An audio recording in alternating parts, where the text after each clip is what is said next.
suis Benoît Maheu, je travaille à l'UNADEV Rhône-Alpes depuis 2010 en tant qu'animateur multimédia. Donc mon rôle, c'est de dispenser des formations en informatique adaptées aux déficients visuels, donc qu'ils soient malvoyants ou non-voyants. Et aussi des formations par téléphone, mais avec prise de contrôle à distance. Comme ça me permet moi de voir l'ordinateur du bénéficiaire à distance pour pouvoir voir un petit peu ce qui se passe dans sa machine. Alors première chose pour un déficient visuel qui veut se mettre à l'informatique, c'est d'apprendre le clavier, celui-ci, par cœur. J'avais fait une initiation à l'informatique parce que moi j'y connaissais pas quand j'avais la vue en fait. J'avais vu un clavier mais je savais pas m'en servir parce qu'il y a 10 touches par ligne en fait, comme Q, S, D, F, J. Et puis ensuite on tape avec l'index le G et on revient à notre position. Parce que si vous voyez sur les claviers, la lettre F et la lettre J ont toujours des repères. Non, c'est pas ça du tout. Ça c'est la touche début. D'accord. Et en fait, figure-toi que c'est génial, parce que les 6 touches là qui sont en haut au coin, elles sont placées comme sur un clavier normal, c'est-à-dire comme sur celui-ci là. Regarde. Mais je connais pas celui-ci, c'est ça le problème. Tu le connais celui-là. Sur le clavier normal, donc au-dessus des flèches, tu vois, tu as insertion, suppression, début, fin, page précédente, page suivante. Et là c'est la même chose. Et à la ligne par contre.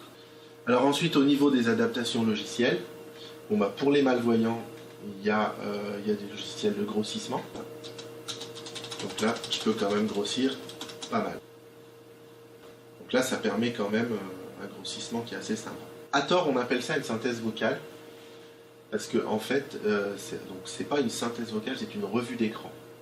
En fait, le logiciel, c'est un logiciel de revue d'écran, c'est-à-dire qu'il va retranscrire en vocal ce qui est à l'écran. Si tu veux d'abord aller sur le site de YouTube pour chercher sur YouTube, quand tu lances ton internet, tu fais d'abord Alt D, et là tu tapes youtube.fr, que tu valides, et là dans YouTube, tu es dans une zone de recherche, et tu tapes ce que tu cherches. D'accord. Là donc il me demande ce que je recherche, voilà. Je vais taper direct. Voilà. Non.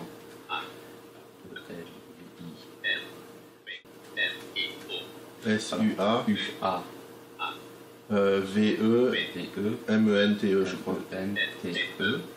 Voilà, et entrée. Entrée, ok.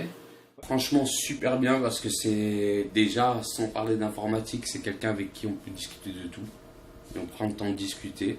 Déjà, il y a un rapport de proximité qui est super important, je pense, dans tout. Au niveau d'informatique, je lui demande quels sont mes besoins, mes problèmes.